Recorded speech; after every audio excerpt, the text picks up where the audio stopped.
Hello, Six Nations view from a sick bed. Last week of the Six Nations. Marek is here. Oh, there he is. Um, so we're actually going to be missing at least one of the games today, because we're going to an old boys reunion. But I thought I'd just talk through all three of the games, all three of the lineups, and tell you what I think. So Italy Scotland first up. Uh, Oh, it's the same old story with Italy, I think. Especially last week, they had some really good points where they looked dangerous attacking, but they still have this air of predictability around them. I really like Matteo Minozzi at fullback, and I really like Tommaso Allen at fly half. Obviously, you've got Sergio Parise, but we're seeing a bit of a dip in form with Parise as he's getting old. He's coming up to his last performance. This might be the last time we see him in an Italy jersey, so you know, lots to prove. I think for Sergio Parise in his last game potentially his last game to put a really big shift in, but I'm not sure it will make much difference. I still see Scotland with Stuart Hogg, Tommy Seymour, Hugh Jones, Finn Russell as well. Really big difference makers there who can bag you a try or bag you an opportunity at any point. So my prediction will be Scotland by 15 points or more. Probably a few penalties kicked by Laidlaw, and even now, even with all their injuries, I think Scotland have looked dangerous. And then if you look at their front three now, Gordon Reid, Fraser Brown and WP now, they've really proved themselves to be a kind of formidable force. So that should be an interesting game though. I'm interested to see if Italy prove me wrong, and if they actually manage to put in a big shift for their last game of the championship. Already got the wooden spoon, obviously. Not much to lose at all. Scotland will really want to finish above England in the championship, so that could be a big motivation point for them. With England playing Ireland today, already with 2 losses. If England beat Ireland and Scotland lose to Italy, then obviously England will most probably jump above them in the championship. But I think Scotland will bring out the win, obviously pretty comfortably, and they have a strong team all over the park, really, whereas Italy only have really 2 players, I think, that can make a big difference. So that's the Italy-Scotland game. Moving on to England-Ireland. So the England squad, happy to see Elliot Daly was fit for this game, because I think he is a huge difference with his weapon of the massive kicks, over 50 metres. Ireland don't really have anyone who can do that. Johnny Sexton's range is pretty big, but not quite beyond 50. So any penalties given kind of over the Irish 10-metre line towards halfway is a danger point for them, because Elliot Daly can smash them over. If I'd looked at this team a year ago, I would have said that is an incredible team, and we'll be expecting to really put the Irish to it. But the Irish have just come out so much, especially with people like Stockdale. Keith Earls has been incredible all tournament, I think. But yeah, Jacob Stockdale has been a real breakout player. Gary Ringrose, we already know what he can do. He's done it a lot at club level, so he's a big runner, very, very quick, good feet. And then typical strength at the back, kind of old reliability with Rob Kearney. The pack looks huge with Cian Healy and Tag Furlong both propping. I mean, that's a formidable pack. I'm really happy though that Carl Sinclair is getting the start ahead of Dan Cole. That is what I've been begging for. He's going to give really good momentum going forwards. Big carries, big hits in defence. He'll put a really good shift in. He's a hard worker as well. little disappointed to see Launchbury drop to the bench. I know he struggled a bit last week, but I actually think he'd be really good against the Irish. I think his work rate is really important, whereas I think George Cruz is just there purely for aggression. I'm not sure he's really being informed to justify getting selected ahead of Ezekwe, really. But, you know, it is what it is. Mauro still in the squad.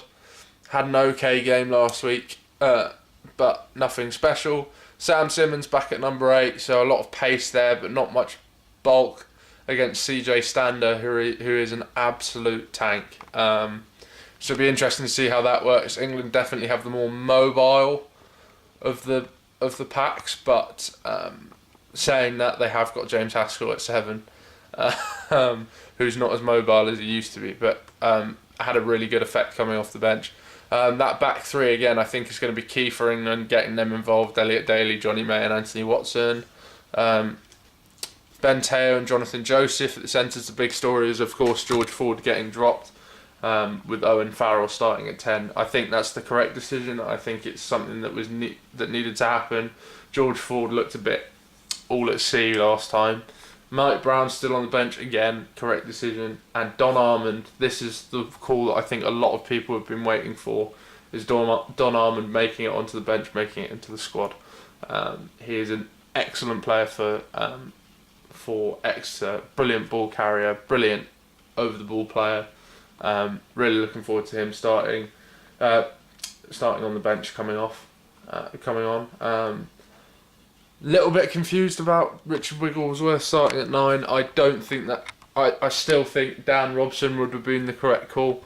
I think he provides a much bigger spark. I think Richard Wigglesworth will give you stability, but he's not really anything exciting, to be honest with you. Got a good kicking game, but a bit confused by that. Danny Kerr had an absolute horror show last week, as far as I was concerned. Way too slow at the breakdown. Kicks weren't good enough. And then the Irish, you know, that Conor Murray, Johnny Sexton axis is just so formidable. Bundyaki has really put his name out as a top player in the Northern Hemisphere now. And they just look really good. As an Englishman, I'd love to be able to say that I'm going to predict an English win.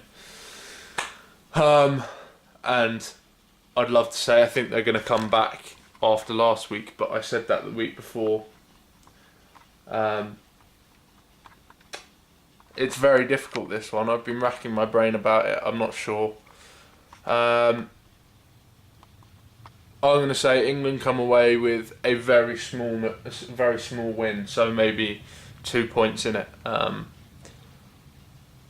Just with the Elliot Daly range, I think that might be the difference maker, as was for the Lions when they drew that series with New Zealand. I get the feeling that is a prediction more with my heart than with my head, but I'm relying on England to come back with a vengeance and come back stronger than they did last week, because last week was a pathetic show where they gave away 15 penalties, which is just unacceptable. I think they've given away more penalties than anyone else in the tournament thus far, so that for an England team is ridiculous. For an England team that a year ago won the Six Nations and the year before that won the Grand Slam, I think part of the problem is not having enough people pushing for places, and I think we're seeing a bit more competition in the pack now with Carl Sinclair and co. And Joe Marler came back looking really good last week. So yeah, prediction: England to win by 2 or 3 points, nothing big. It's at Twickenham, that could be the difference, as seems to have been in the past. So hopefully see the English play well for once this tournament, because it's been a bit of a horror show so far. Wales, France. Now this, for me, is probably, is definitely a very, very interesting game. Mathieu Bastareaud has been immense all tournament, and I think he could be another difference maker today, lining up opposite Scott Williams. Scott Williams is going to have his handful when you've got a 120 kilo centre running at you. And then Benjamin Fall moved to fullback. I quite like that with Gelfico on the wing and Remy Grosso on the other. Again, as an Englishman, I'd love to bet against the Welsh, but I think also having Lee Halfpenny at fullback is just a massive, massive boost because they've got that kicking range from 50 plus metres, and then he's just so reliable with it. And then George North has been playing really well with Liam Williams on the other wing again. Another really good player. Needs to really work on his defence. I thought he gave away a really shoddy try last week when he received that yellow card. No, not when he received the yellow card. But he let in a really, really soft try last week. Just terrible defence. It was a fake kick from one of the players. Trying to think who it was. It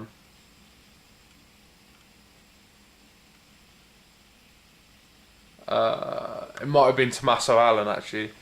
Fake kick and then a little grubber through, and Liam Williams bought it. And he should have made the tackle anyway. He was in a position. He was further back, but he was in a position to make that tackle. And he really needs to work on his defence. Otherwise, I think a player like Gael Fiku could really cause him a lot of problems. In the packs, kind of same old with Wales really, with Rob Evans, Ken Owens and Tom Francis in front row. Corey Hill looked good last week. I thought he looked really good actually. And then starting alongside Alan Wynne, obviously. Justin Tipperick, Josh Navidi and Talupe Falatau. Josh Navidi has been a really big tackler in this tournament. I think he's been really key for Wales, doing what they've been doing, kind of a resurgence. Whereas France kind of still struggling with their pack. I think Camara for them is a really big player. He's a big ball carrier as well. He's quick. He's big. I really like him. I think he has the potential to be a really big name in the Northern Hemisphere. And Tolane, their number 8, has been really good for them as well.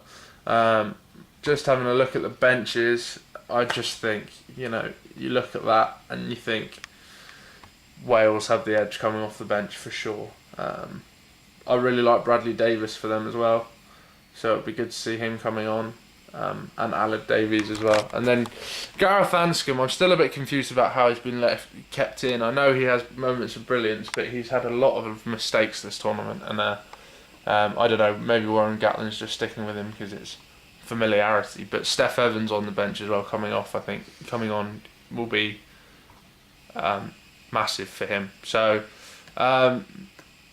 yeah, my prediction is going to be Wales by 5 points, maybe more. It's very difficult with France. You never know what you're going to get. You never know if they're going to come out and play the best rugby in the world and look like they could beat New Zealand, and you never know and that hasn't been the case for a while, but they've been gaining momentum, and that win over England last week I think will have really given them a massive boost. So so prediction is Scotland win, England win, Wales win. I would not be surprised if the England game doesn't go the way I've predicted it to. I will be a bit surprised if the other games go any different to how I've predicted it. But really looking forward to this lot. I'm going to record all the games, look back at them, and I will do my verdict episode on Monday. So look out for that. Please like, subscribe and share with your friends. Peace.